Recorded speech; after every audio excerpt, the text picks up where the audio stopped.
If there is a heaven, it's right here, right now. We're in it. Today, we're delving into another one of those weird but wonderful topics that is taking the world by storm. If you've been around this channel for a while, or have attended any of our Spirit Mysteries workshops, you've probably heard us mention the pioneering work of Dr. Bruce Lipton with his books, The Biology of Belief and The Honeymoon Effect. Truth be told, this work has had an absolutely massive effect on all of us here at Spirit Science, and we just had to do a full episode about it. This is, of course, following our recent live Wisdom Moon workshop, which we presented on the science of ascension and went even more in depth on Bruce's discoveries.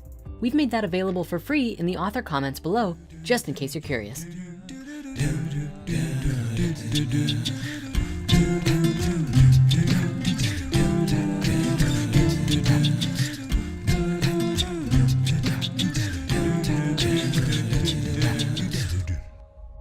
In a nutshell, Bruce's research suggests that consciousness and the environment have a guiding effect on our genetics and the quality of our lives.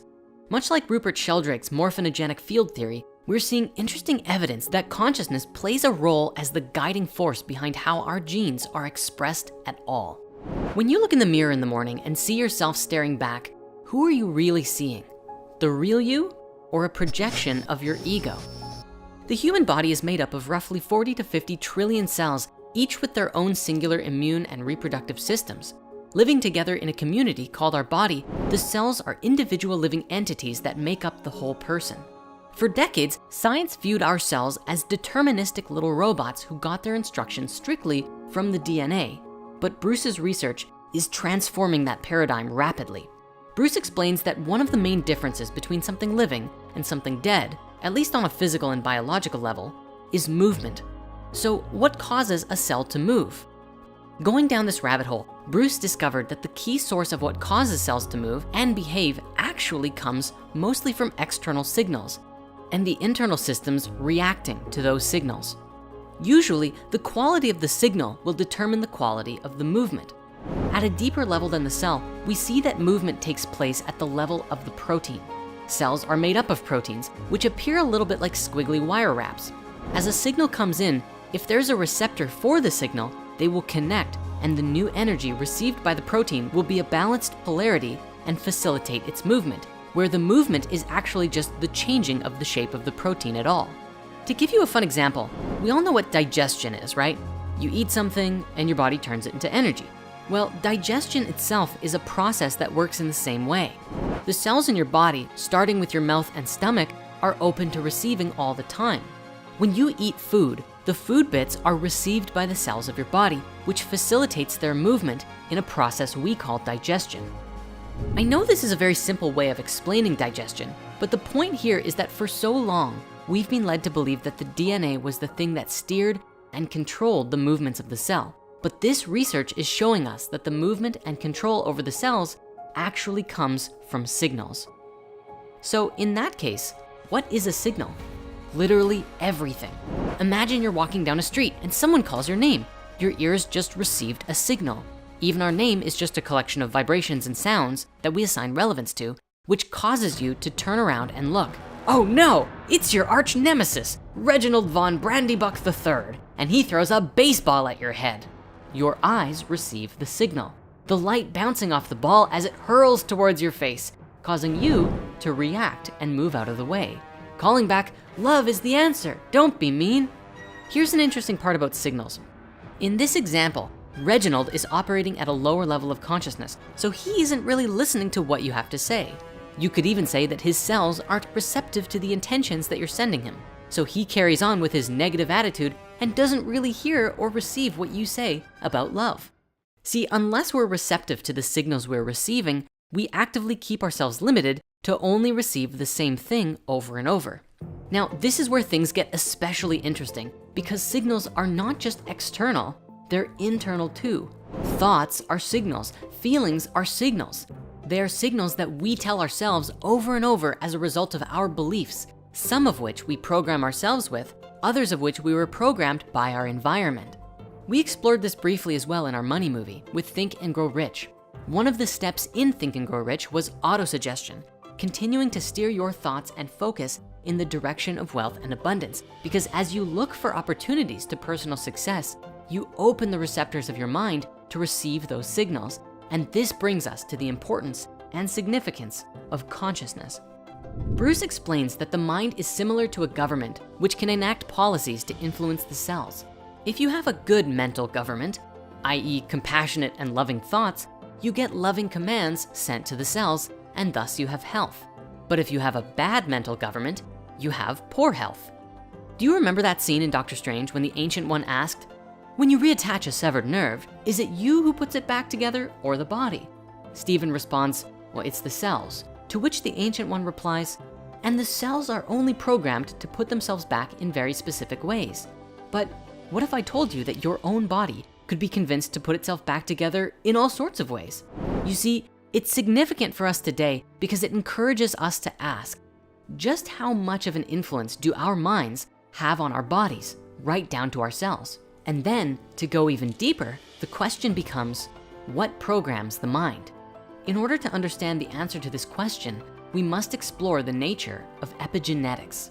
Bruce's work with epigenetics began nearly 50 years ago when he was first doing research into stem cells and how they would react in different culture mediums. He first took a stem cell and put it in a petri dish, and through mitosis, the cell divided. Within 150 hours or so, there were around 30,000 cells, all of which were genetically identical because they came from the same parent cell. Then he split the identical cells into 3 separate petri dishes, but changed the composition of the culture medium, which can stand for the cell's environment, and found that in each dish, the cells were expressed differently. In one petri dish, the stem cells became muscle tissue.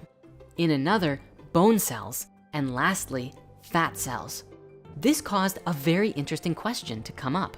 If all of the cells were genetically identical and contained the same material, what controls how a cell is expressed?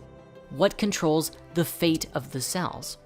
He saw that the only thing different in each case was the environment in which the cells were living, which meant that the cells were adjusting to their environment, leading to the critical and important discovery that changing the environment potentially changes how the DNA is expressed. In the world today, we have the conventional idea that genes in our DNA are somehow active or not, depending entirely on our heredity. The problem is, this mentality actually makes us victims of our genes. If we believe cancer runs in our family, we're gonna get it, or at least have an increased risk of getting it. Bruce explains that from the point of conception up to about 7 years old or so, a child is really a sponge for external programming. It's the reason why, if exposed to it, a child can learn up to 3 languages independently just by listening to them, because their brains are actively in a deep receptive state, downloading and installing information from the world around them. If a child is told over and over that they're worthless and will amount to nothing, then those mental patterns become solidified by the age of 8 and after. And that ultimately dictates how they think and view the world and themselves, influencing the quality of their lives directly every moment, unless they do some serious mental rewiring. But don't worry, there's good news to all of this too. We can actively rewire and shift our state of existence through working to better ourselves. We all know the success rate and impacts of the placebo effect, which heals ailments based on the belief in a fake medicine. But the thing is, the placebo is just the result of positive thinking. So what kind of effects do you think believing negative thoughts would have on us? Both sides are equally powerful. In reality, Bruce's work seems to suggest that genes are more like a blueprint that can be read depending on the chemistry and image you hold in your consciousness, rather than a determining factor from inside the DNA. If you went to an architect's office and asked if their blueprints were on or off, they'd laugh at you. And actually, it's basically the same with genes. All of the genes are always on, but only certain ones or parts of ones are being expressed at any given time. And genetic expression happens when an old protein in the cell dies and the cell requires a new one. In a nutshell, the genes can be read in numerous ways to produce different kinds of proteins or RNAs that are the fundamental building blocks of the cells. And it's the chemical signals that determines how and if those genes are read, which are influenced by our environments, thoughts, feelings, beliefs, and consciousness. But again, this doesn't change the gene itself. We all still have the same genes as before, it simply changes how they're expressed. Now, briefly on the subject of heredity, it's important to note that hereditary factors are still a thing. A 2014 study on mice found that fear especially can be encoded in genetic memory and passed down from parent to child. In one example, mice were conditioned to fear a strong scent of acetophenone by accompanying the smell with an electric shock. As a result, the mice learned to fear the smell of acetophenone on its own. It was then discovered that this fear could be passed down to the mice's children. Despite the offspring never experiencing the electric shock themselves, the little mice still displayed a fear of the smell because they inherited the fear epigenetically by site-specific DNA methylation. The study suggested that these epigenetic changes lasted up to 2 generations without reintroducing the shock. From this perspective, it seems as though there really is something to the idea of carrying with us ancestral trauma. But then merging this with the rest of these discoveries, it also becomes very clear that whatever it is that we're carrying, whether it's childhood traumas or ancestral baggage, we can actively heal these things by our conscious participation with our beliefs and environments. In a nutshell, whatever ideas, feelings, or beliefs that we're locked into are sent into the chemistry as a signal for the genes to be read and start producing proteins, for positive or for negative. Having a strong foundation of love and gratitude will result in positive and happy chemicals like dopamine, oxytocin, serotonin, and endorphins all being released into the body.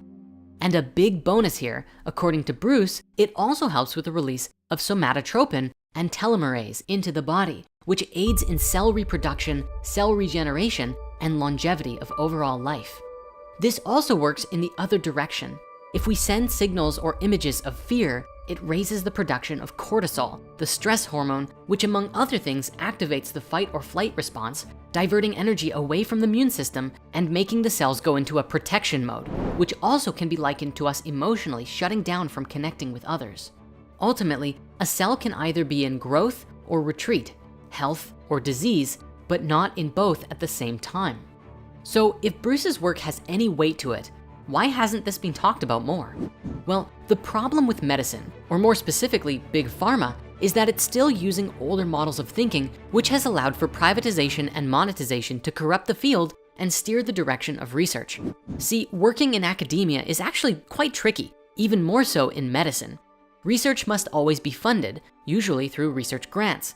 Sometimes you can get government grants, which come from public money, but much of what is considered mainstream research is funded by private organizations with the backing of the pharmaceutical industry. Unfortunately, this means there's a mentality of, if I give you the grant, you can only study what I give you that grant for. And if people start getting results that contradict established ideas and cost people money, then the funding is cut off. In fact, during the 80s when Bruce was discovering this, it was before the Genome Project, so the idea that it was just the genes that controlled everything was basically the mainstream dogma. And so Bruce was laughed off as a kook, and his work was largely marginalized because it didn't conform to the conventional beliefs at the time. However, since the dawn of epigenetics in the 90s, the idea that changes in organisms caused by modification of gene expression rather than alteration of the genetic code itself is now coming back into focus. It seems that while the bottom line is that we have the ability to heal ourselves and control how our genes are expressed, we must also approach this with some caution, because without a proper understanding, it can compel some people into a behavior of toxic positivity. It's easy to try and mask deeper emotional wounds with a superficial mask of happiness to try and rewrite your past. However, the real solution is facing the depth of emotion within you and bringing forgiveness, understanding, and compassion to how you feel. Further, this research may also give rise to people blaming themselves for chronic conditions. And even in this, we must remember the environmental factors in genetic expression, how what you see, think, and feel has largely been influenced by others, family, friends, the media, the news, and so on.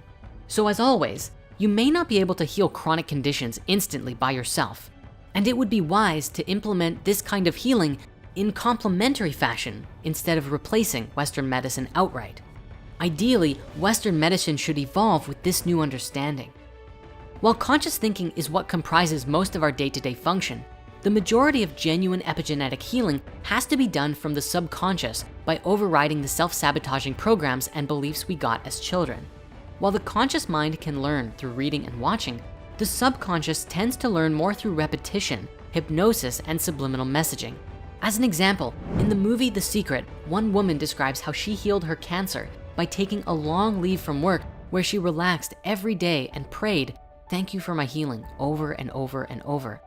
That kind of repetition is necessary for lasting value to be experienced, and it's the same thing with meditation. In Kriya Yoga, there is a daily practice of breathing meditation where you repeat to yourself, "I am not the body, and I am not the mind either." And as you do this every day, over weeks, months, and years, your body of consciousness disconnects from the identification as the body or the ego and aligns to a more spiritual centered awareness. And this is just one of many paths to becoming an enlightened being. Not only does this research bring profound new awareness for all of us in how we can create healing and transcend our limitations, but it brings the realm of science to dance on the edge of spirituality. It also reminds us of the significance of educating children just how beautiful and powerful they really are. Because when they're so young and impressionable, we can easily create a new generation of super aware enlightened children, or rather destructive negative Nellies, entirely based on what kind of environment they grow up in. Bruce's work offers all of us a chance to take our health back into our own hands, which is definitely something worth exploring. Personally, my highest recommendation if you wanna go deeper into this is listen to the Biology of Belief audiobook on Audible or watch his interview with London Real. They're amazing. Toodles.